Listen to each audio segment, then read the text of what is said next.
Short pitch थी और back foot पर जाकर खूबसूरती के साथ पुल किया। ये सिर्फ एक आवाज नहीं है, ये वो एहसास है जो समय की सीमाओं को पार कर आज भी दिलों में गूंजता है। जब टीवी हर घर में नहीं था, जब रेडियो ही दुनिया से जुड़ने का सबसे बड़ा जरिया था, तब एक आवाज सुनाई देती थी, अनुशासित, सधी हुई और ऊर्जा से भरपूर। हर गेंद, हर रन उनकी जुबान से निकलकर एक कहानी बन जाती थी।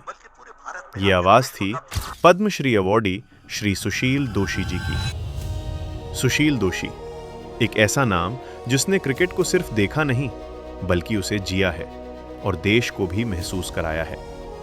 दूरदर्शन के पर्दे पर या ऑल इंडिया रेडियो की तरंगों पर उनकी आवाज सिर्फ क्रिकेट के मैदान की जानकारी नहीं देती, बल्कि एक पूरा दृश्य रचती है, जहां दर्शक ही नहीं, हर श्रोता खुद को मैदान के बीच खड़ा पाता है।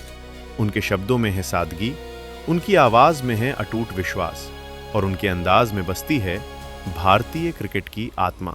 उन्होंने अपने लेखन के जरिए क्रिकेट की उस अनकही दुनिया को सहेजा, जहां हर किस्सा एक विरासत है, हर खिलाड़ी एक प्रेरणा है और हर पल एक इतिहास है।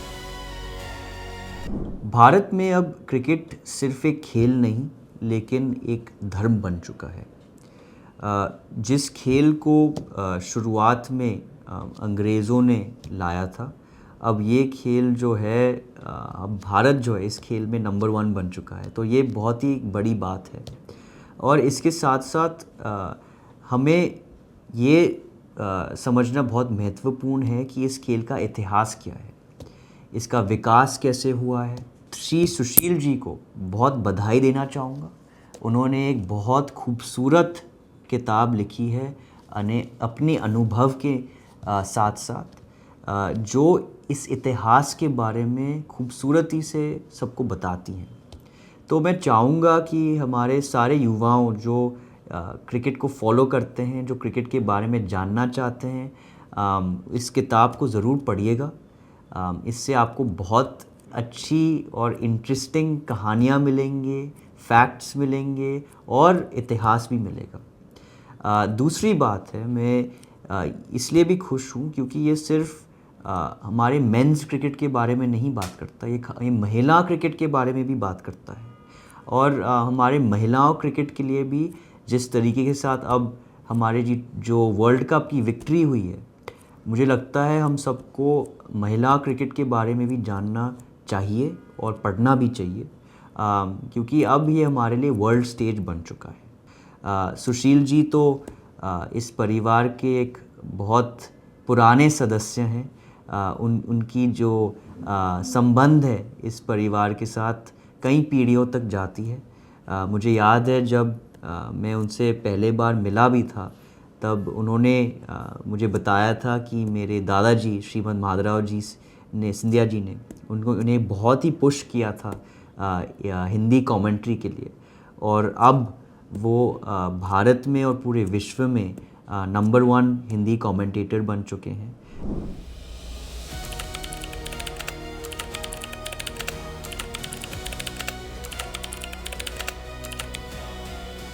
किसी भी विषय को पूरी तरह से समझने के लिए ज़रूरी है उसके इतिहास और उत्पत्ति के बारे में भी जानना, और ऐसी एक पहल क्रिकेट में की है पद्मश्री से सम्मानित क्रिकेट कमेंट्री के जनक माने जाने वाले सुशील दोशी जी ने।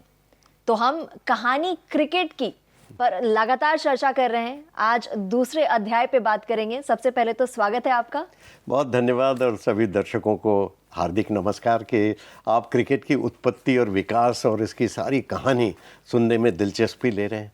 आशा है कि आपको ये भी रोचक लगेगी। तो दूसरे अध्याय का नाम है कैसे आया क्रिकेट भारत में। तो उसी सवाल से शुरुआत करते हैं। देखिए, ये तो बहुत ज़रूरी है कि भारत में क्रिकेट आया कहाँ से।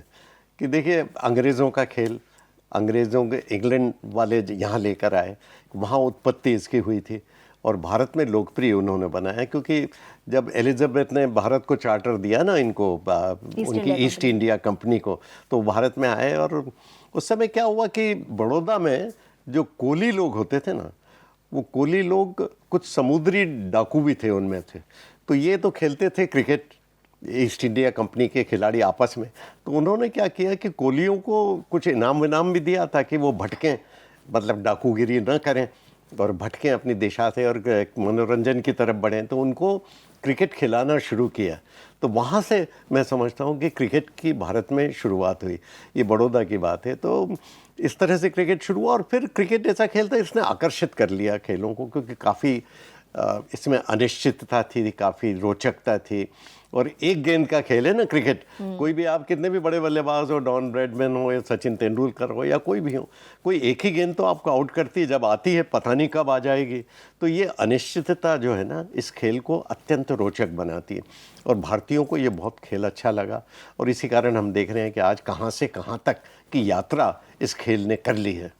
व्यापारी समुदाय हो या उस जमाने के राजा, विदेशियों के साथ, अंग्रेजों के साथ अच्छी दोस्ती बनाने के लिए उन्होंने भी क्रिकेट में रुचि दिखाई। हाँ, ये तो है, क्योंकि उनको मालूम था धनाढ़ लोगों का खेल है और अंग्रेज भी बड़े होशियार थे। उनको मालूम था कि राजा महाराजाओं को अपने साथ में रखना और उन्हें आकर्षित करते रहना।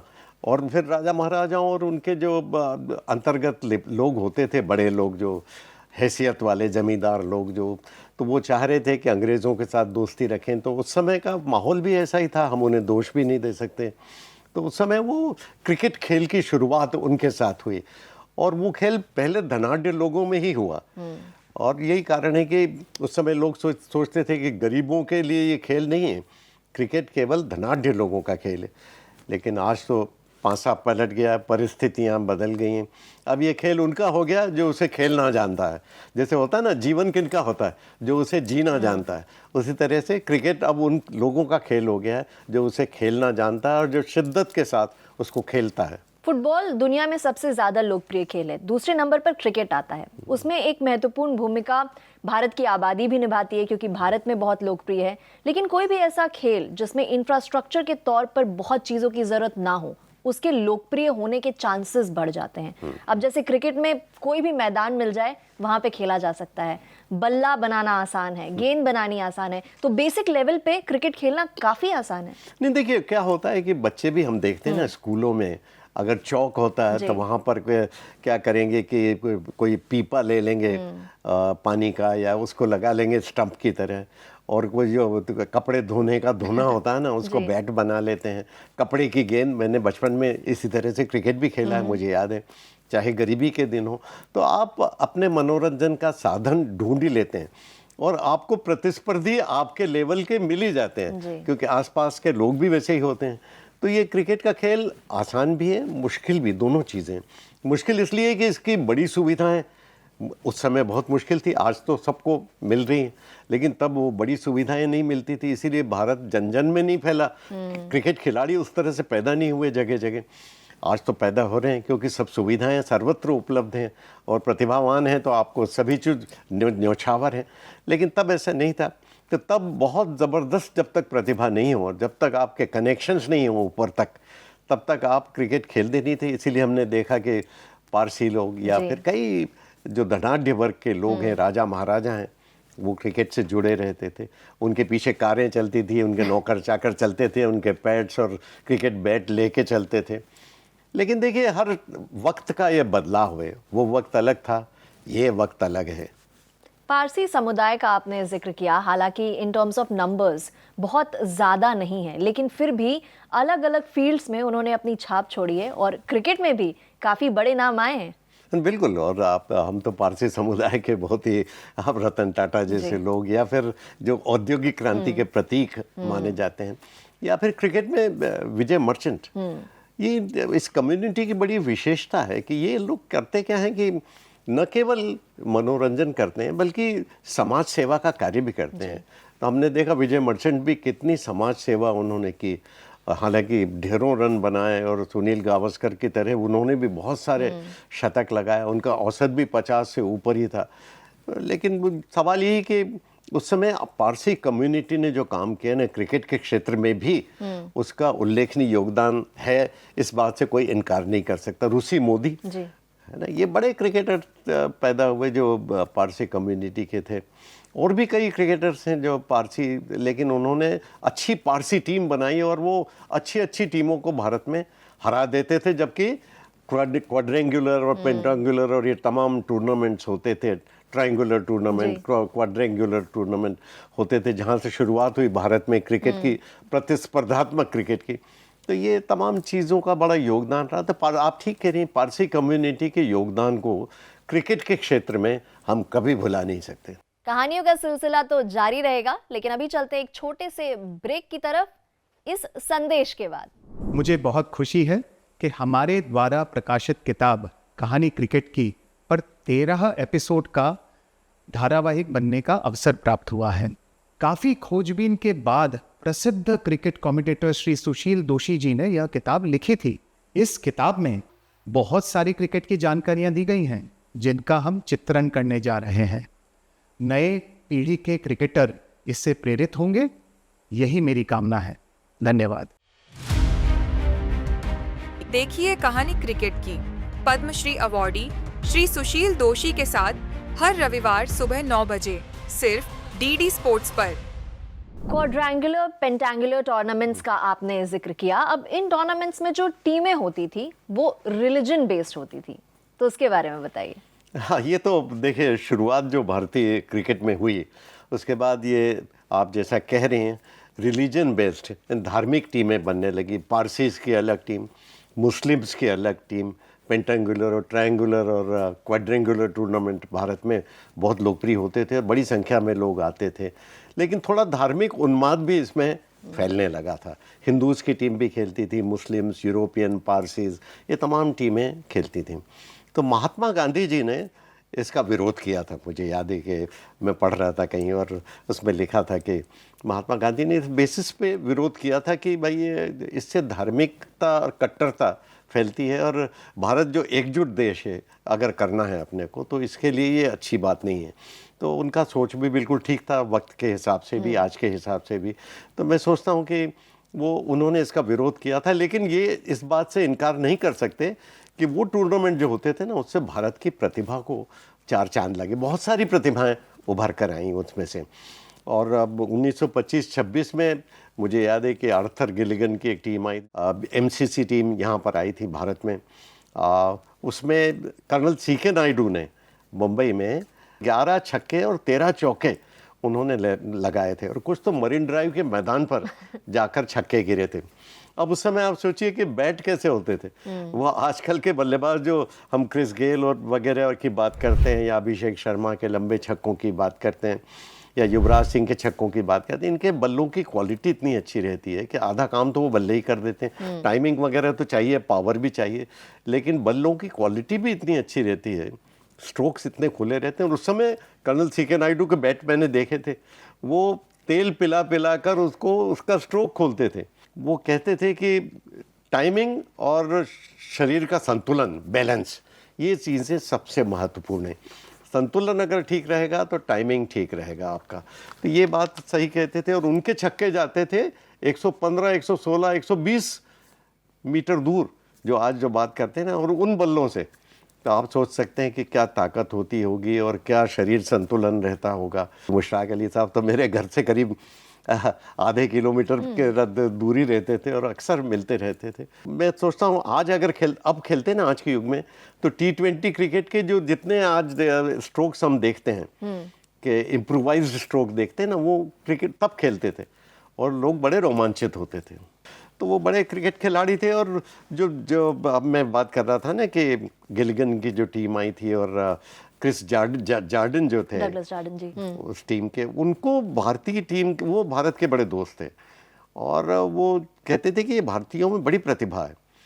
तो कर्नल नायडू की पारी को देखकर उन्होंने इंग्लैंड में जाकर कहा कि भाई इस टीम को तो अपने को ये देना चाहिए। एमसीसी तब बड़ा पावरफुल था। तो उन्होंने कहा कि इनको एक टेस्ट क्रिकेट का दर्जा देना चाहिए। तो उसी के बेसिस पे फिर टेस्ट क्रिकेट का दर्जा 1932 में जब भारत ने पहला टेस्ट मैच खेला ना, उसका टेस्ट क्रिकेट का दर्जा दिलाने में कर्नल सीके नायडू की उस पारी का बड़ा हाथ है, जिन्होंने बहुत प्रभावित किया था इंग्लैंड के तमाम लोगों को। कहानियों का सिलसिला तो जारी रहेगा, लेकिन अभी चलते एक छोटे से ब्रेक की तरफ इस संदेश के बाद।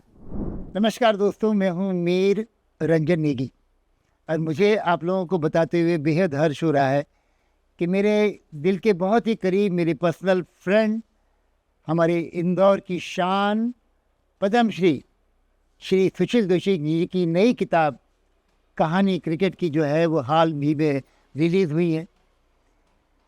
सुशील दोशी जी एक ऐसा नाम है जिसे ऐसा कोई क्रिकेट प्लेयर नहीं होगा जो नहीं जानता।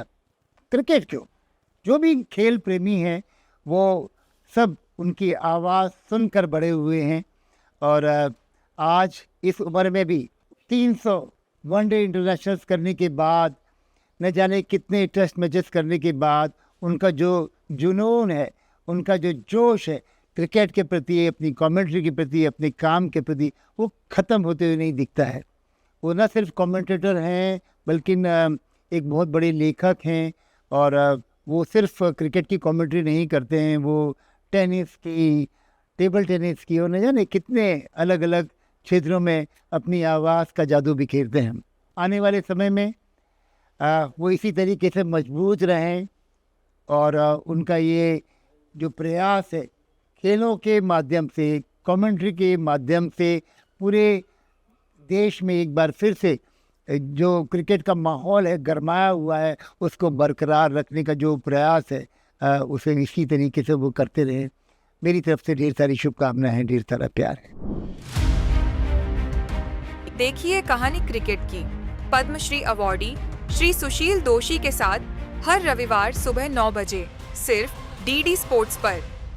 एक फ्रेज का इस्तेमाल किया था पहले अध्याय में आपने, दिस इज नॉट क्रिकेट। ऐसा ही कुछ देखने को मिला जब बीबी निम्बालकर एक बहुत महत्वपूर्ण रिकॉर्ड, डॉन ब्रैडमैन के रिकॉर्ड के बहुत पास खड़े हो गए थे, 443 रन्स पे थे वो, लेकिन उस रिकॉर्ड को तोड़ नहीं पाए। हाँ, वो तो बड़ी दुर्भाग्यपूर्ण घटना है। वो रिकॉर्ड तोड़ ही देते हैं डॉन ब्रैडमैन का, और एक वो रिकॉर्ड जो है वो एक भारतीय के नाम होता। और बीबी निम्बालकर तो का इंदौर से भी काफ़ी संबंध रहा है, हालांकि सौराष्ट्र और काठियावाड़ का मैच था। और उस मैच में सामने वाली टीम ने क्या किया कि जब वो मैदान ही संभालने से इनकार कर दिया, इतने आपस में मतलब बैर की भावना। वो क्रिकेट का खेल, जैसा आप कह रही थी, क्रिकेट शरीफों का खेल, लेकिन कई बार ऐसे उदाहरण भी आते हैं और उदाहरण दिए जाते हैं भारतीय स्पिनर्स के। पिछले कई दशक में हमने देखे कि कई बड़े नाम आए और क्रिकेट में बहुत नाम कमाया। नहीं, बिल्कुल, आप शुरू करें तो सुभाष गुप्ते, इतने बड़े right arm leg break googly spinner, और मैंने तो खुद उनको बॉलिंग करते देखा, राजस्थान से खेलते थे, तो बहुत गजब की उनकी जो गूगली थी वो किसी का पिकअप नहीं होती थी। और लोग कहते हैं कि आप बिल्कुल कैसे भी पिच दे दो उस पर भी भयानक स्पिन कर सकते थे। तो वो बहुत बड़े बॉलर थे। उसके अलावा फिर उस समय विनू मांकड़, इतने बड़े स्पिनर, जसू पटेल जी। आप कैसे भूल सकते हैं कि विश्व विजेता टीम ऑस्ट्रेलिया की रिची बेनॉ की टीम भारत आई थी 1959-60 में। तब भारत बुरी तरह से हार गया था टेस्ट मैच, और फिर लाला अमरनाथ ने कहा कि भाई अगले टेस्ट मैच में ज़रा स्पिन विकेट बनाओ, और किसको खिलाना है। बात चली कि कृपाल सिंह को खिलाएं, या फिर कृपाल सिंह भी ऑफ स्पिनर थे, या फिर जसू पटेल को खिलाएं। सब ने कहा कृपाल सिंह को खिलाएं क्योंकि वो बैटिंग भी कर लेते थे। लेकिन लाला अमरनाथ तो पिच को बहुत बड़े जानकार, मैंने तो ज़िंदगी में इतना बड़ा पिच को पहचानने वाले व्यक्ति देखे नहीं। उन्होंने जो सही निर्णय सही वक्त पर किए, तो जसू पटेल को फिर जब लंच के वक्त आए तो लाला जी ने कहा कि दूसरे सिरे से ऐसे बॉलिंग कीजिए, करवाइए, इधर से मत करवाना। उधर से करवाई दूसरे सिरे से, तो उन्होंने फिर 9 विकेट ले लिए एक ही पारी में, और 14 विकेट लेकर भारत को वो टेस्ट मैच जिता दिया। जसू पटेल को फिर उसके बाद पद्मश्री की उपाधि भी मिली थी। तो कई बार ऐसा भी हो, और जसू पटेल आप अनुमान ही उनको था नहीं कि टेस्ट मैच में खिलाया जाएगा। वो तो दिल्ली में किसी शादी के लिए गए हुए थे, वहाँ पे कहा कि आपको चुन लिया गया, तो वो कह रहे हैं मजाक करते हो क्या, मैं तो कहीं भीड़ में था ही नहीं, मुझे किसने चुना। तो लाला जी ने कहा नहीं, तुम जाओ खेलो। और फिर कई बार ऐसे चुनाव जो होते हैं ना, ये अचानक मैच की दिशा और दशा बदल देते हैं। क्योंकि क्रिकेट खेल जो होता है केवल ऐसे नहीं कि आप केवल तकनीक से आप सब कुछ हो जाता है। इसमें तकनीक भी चाहिए, तकदीर भी चाहिए, और साथ ही सोच के, और शत्रु से जो आपका विरोधी टीम है उससे एक कदम आगे सोचने की क्षमता, ये भी ज़रूरी है। और फिर भारतीय स्पिन में आया बिशन सिंह बेदी का दौर। वो अकेले नहीं थे, उनके साथी जो थे वो भी बहुचर्चित रहे। हाँ, ये बहुत गजब के स्पिनर्स थे। मैं तो इनके साथ काफ़ी रहा भी और इनके साथ काफ़ी वक्त भी गुजारा, इनके साथ काफ़ी दौरे भी किए। ऑस्ट्रेलिया गया था जब बिशन सिंह बेदी कप्तान थे। चंद्रशेखर की गूगली तो समझ में ही नहीं आ रही थी। मुझे याद है कि विवियन रिचर्ड्स जब पहला टेस्ट मैच खेले थे ना, तब उन्होंने कहा यार ये किस तरह की बॉलिंग है। पहले टेस्ट मैच की, जब अपनी ज़िंदगी के पहले टेस्ट मैच की दोनों पारियों में चंद्रशेखर ने उनको निपटा दिया। और उन्होंने खुद कहा कि यार मुझे तो समझ ही नहीं आ रही कि ये कैसी बॉलिंग कर रहे हैं। इनकी गूगली तो इतनी तेज़ गति से आती है कि बैट नीचे रखो उसके पहले तो स्टंप उड़ जाते हैं। और ये वेस्ट इंडीज़ में हुआ। तो वो तेज़, उनका चूंकि पोलियो पीड़ित था तो उनका हाथ बहुत तेज़ी से घूमता था। उनको खुद को पता नहीं रहता था कई दफ़े कि कैसी बॉलिंग हो जाएगी। तो बिशन बेदी, आपने कहा बिशन बेदी का नाम लेते हैं तो मैं भावुक हो जाता हूँ। आज दुनिया में है नहीं वो, लेकिन बहुत बड़े इंसान, बहुत बड़े क्रिकेटर और बहुत बड़े इंसान। तो मुझे याद है कि जिम लेकर से पूछा था कि ज़िंदगी में आपको अगर एक सपना देखने का कहा जाए तो आप वो सपना क्या देखेंगे?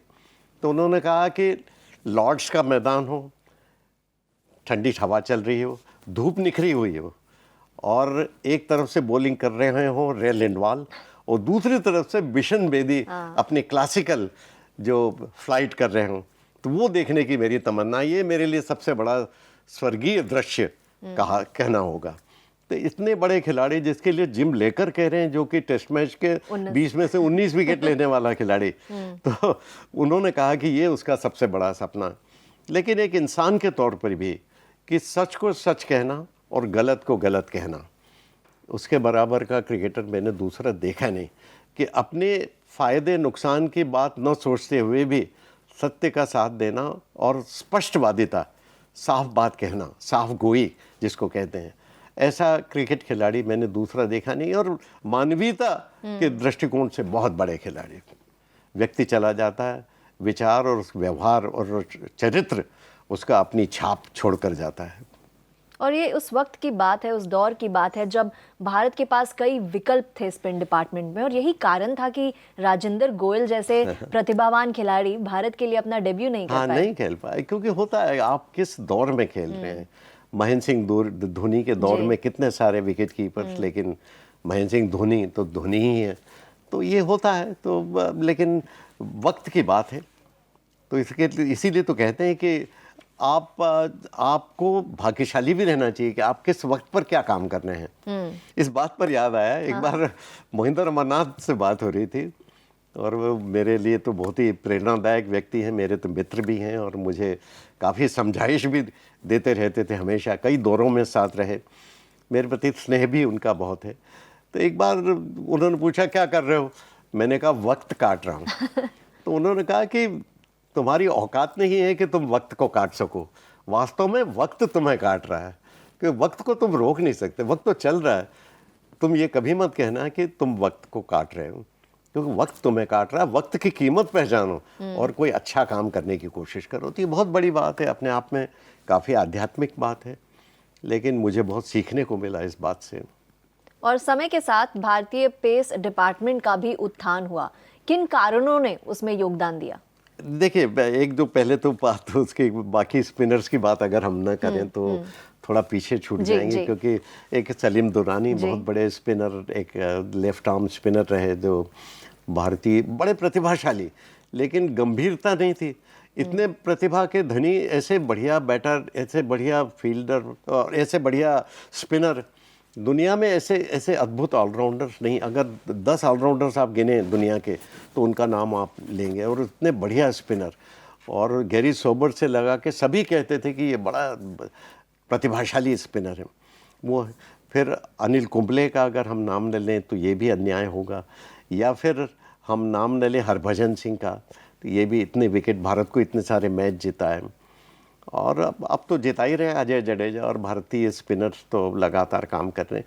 लेकिन जो एक मुझे दुख है इस बात का कि आज जो प्रसन्ना की बात हमने नहीं की अभी तक। प्रसन्ना जो थे ना, वो ऑफ स्पिनर ऐसे थे कि इयन चैपल ने मुझे खुद कहा अच्छा। कि इतना बड़ा क्रिकेट ऑफ स्पिनर मैंने अपनी ज़िंदगी में कभी नहीं देखा, जो आपकी सोच से एक कदम आगे। और वो जो फ्लाइट करता है, मैंने देखा उनके हाथ से जब फ्लाइट करते धुन की आवाज़ आती थी उंगलियों से, और जो फ्लाइट कर आपको लगता था कि आप गेंद की पिच तक आ रहे हैं, लेकिन गेंद की पिच तक आप पहुंच नहीं सकते थे। आपको हवा में चकमा देने की जो कला, और उनकी उनकी जो गेंद बाहर की तरफ निकलती थी ना, जिसे आजकल लोग दूसरा कहते हैं, उनकी एक अलग तरह की फ्लोटर होती थी। अच्छा। वैसे स्पिन कला तो किसी के पास नहीं, और अच्छे अच्छे लोग उनसे सीखना चाहते थे। तो ऐसे स्पिनर हम उनको भूल नहीं सकते। आपने विविधता का वर्णन किया स्पिन गेंदबाजी में, और ऐसी ही विविधता इस किताब कहानी क्रिकेट की में भी हमें देखने को मिलती है। कई तरह की कहानियां, क्रिकेट से जुड़ी कहानियां। धन्यवाद हमसे चर्चा करने के लिए। धन्यवाद, आपका बहुत शुक्रिया, और सभी दर्शकों को भी हार्दिक नमस्कार।